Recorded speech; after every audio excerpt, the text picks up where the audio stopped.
Hi, I'm Dr. Dave Janda, and please welcome to our Operation Freedom platform, WeThePeopleProcessing.com. You know, are you tired of being threatened to be canceled just because you have a company focused on liberty and freedom?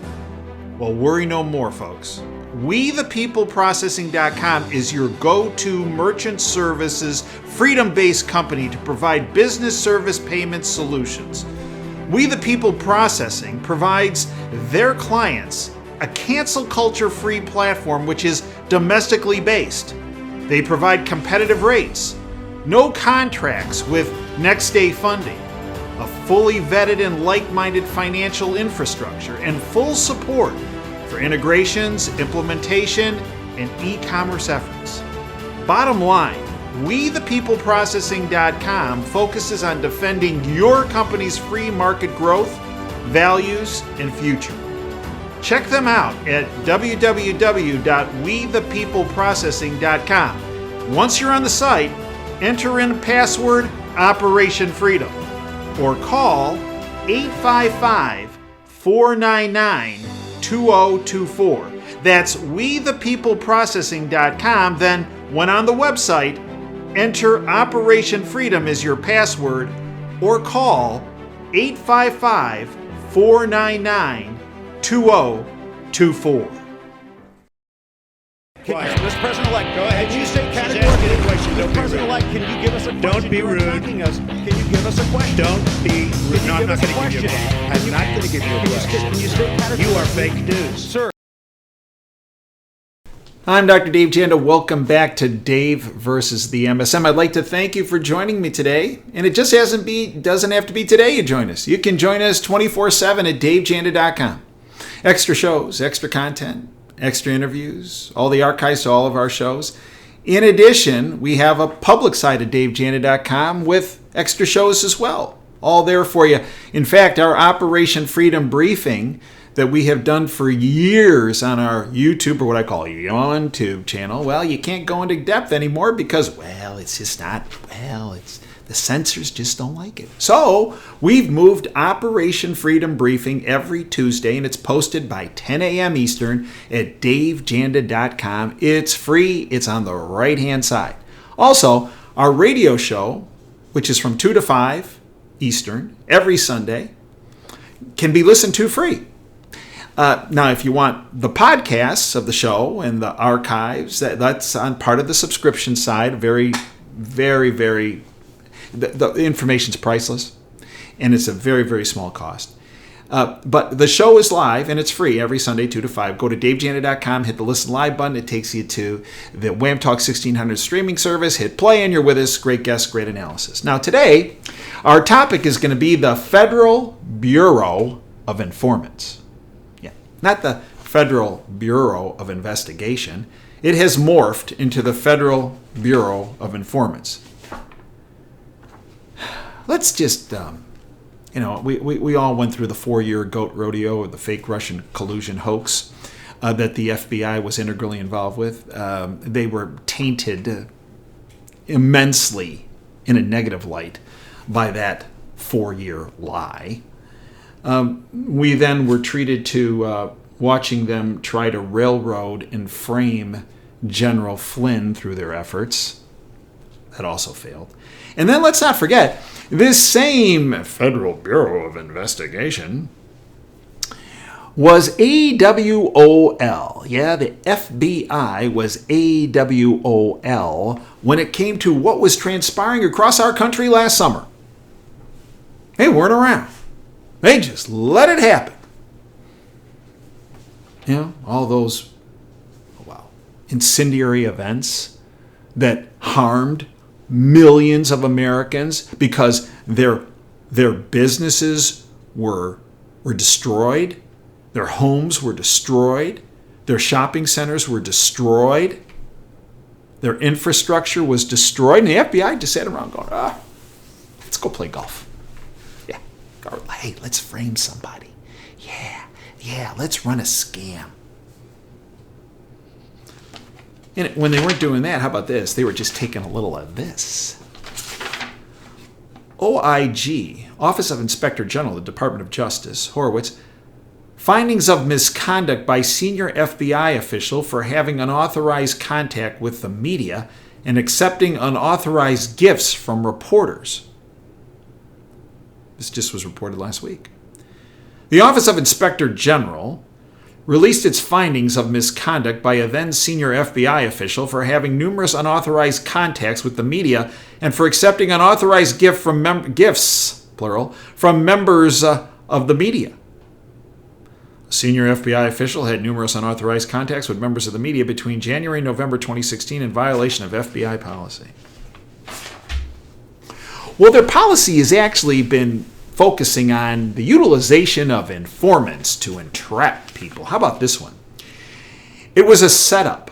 FBI used at least 12 informants in Whitmer kidnapping case with only 6 defendants. We are based here in the People's Republic of Ann Arbor, which is part of the largest POW camp in all of North America, that being the state of Michigan, and the governor of Michigan that we call the Commandant Klink, from Hogan's Heroes, that incompetent the Commandant Klink of our POW camp is Gretchen Whitmer, right? And remember, she was going down the drain because of her executive orders, and she was sending COVID-positive patients to nursing homes, and it was a real problem. Thousands passed away needlessly. Whitmer was in big trouble, and then in October 2020 there was this plot to kidnap her. She is so important. She is right, and this is the narrative they were pushing with the help of the FBI, the Federal Bureau of Informants. It was all a setup. FBI used at least 12 informants in Whitmer kidnapping case with only 6 defendants. The FBI used at least 12 informants in the Michigan Whitmer kidnapping case. There were 6 defendants and 12 FBI informants. It was previously reported that the ringleader in the plot to kidnap Whitmer was an FBI informant, the ringleader. He was planted in the group and was one who pushed the entire plan. Now it turns out that it was not just one informant who was in charge of the whole plot, but now it turns out that the FBI used at least 12 informants in the kidnapping case. So basically, this is from Christina Lally, so basically the entire plot was cooked up and executed by FBI informants, and a few unsuspecting patsies were dragged into the scheme. Well, they thought they could shove that under the rug. It's a story that won't go away. Revealed, again from Christina Lally, a follow-up report, FBI played actually a larger role in the Whitmer kidnapping case than previously reported. FBI informants, in fact, helped hatch the plot. In October 2020, the FBI announced that during a press conference that it thwarted a plot by a so-called right-wing militia group to kidnap and Michigan Governor Gretchen Whitmer and overthrow the state government. The FBI used at least 12 informants in the Michigan Whitmer kidnapping case. There are 6 defendants and 12 FBI informants, but it's much worse than previously reported. According to a new report out of BuzzFeed News, the FBI was involved in every aspect of the Whitmer kidnapping case, starting with its inception.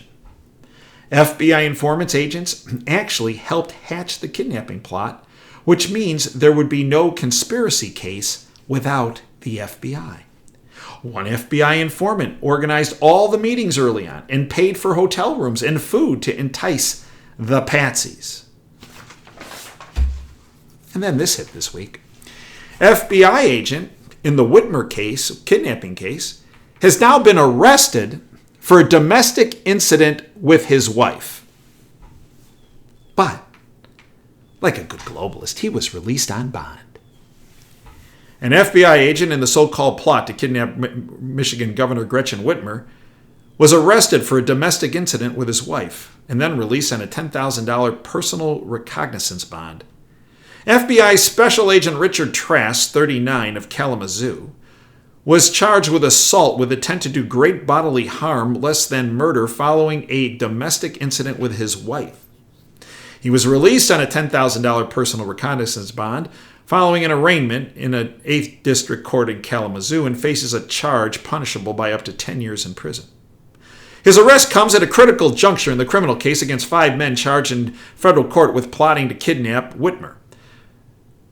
Trask, 39, has worked for the FBI since 2011 and served as the FBI's public face in the Whitmer case, testifying in federal court about the investigation.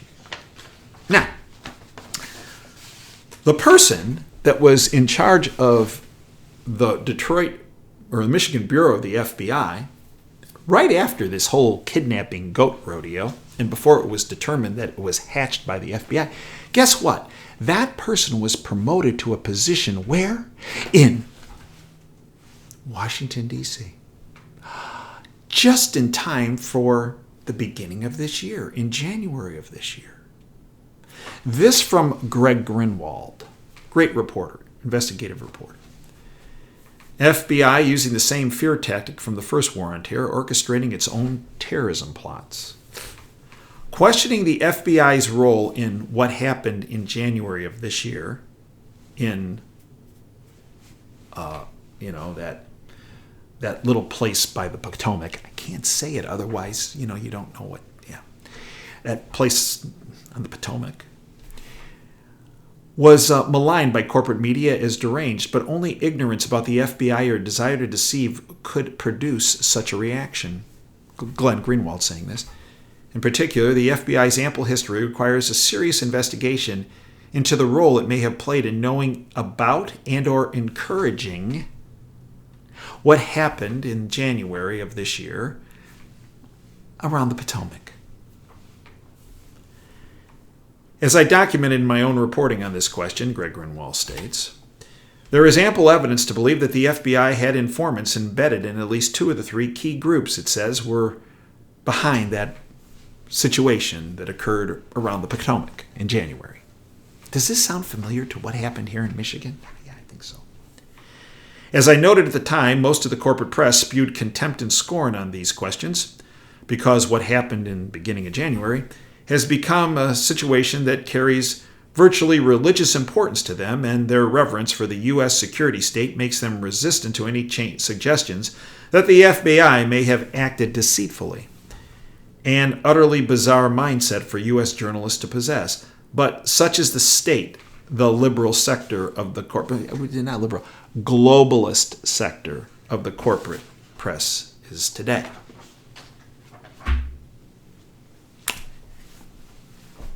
So when they're not hatching plots, they're ignoring things, right?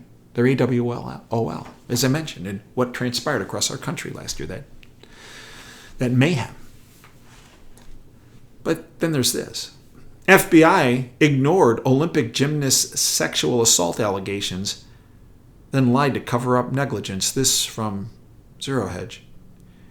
In what appears to be the latest major public embarrassment for the FBI, an internal Department of Justice watchdog revealed in a long-anticipated report on the Bureau's handling, or rather mishandling, of one of the most sprawling abuse cases in American sports history, the investigation, arrest, and imprisonment of Larry Nassar, the former doctor for the American national gymnastics team.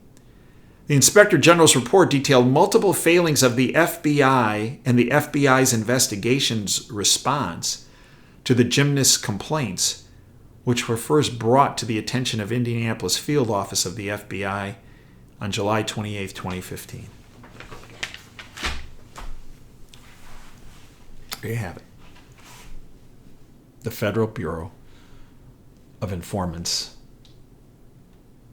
and in many of these cases, of do-nothings, look the other way. Sad but true. What's needed? House cleaning, from top to bottom. From top to bottom. This is a rancid, toxic culture. It's the only way it's going to change. But the sad part is there sure isn't any move to do that with this current goat rodeo administration that is in that place by Potomac at this point. And frankly, President Trump had ample 4 years opportunity to clean it out. And he didn't. So, this is why we have what we have. It's a culture that has been toxic for not just years, but decades. That's the facts. That's what we do on this platform. We give you the facts. Now, to go into further depth, I can't do it here anymore. So that's why we have our Operation Freedom Briefing at davejanda.com on the right-hand side of the homepage. It's free. It's there.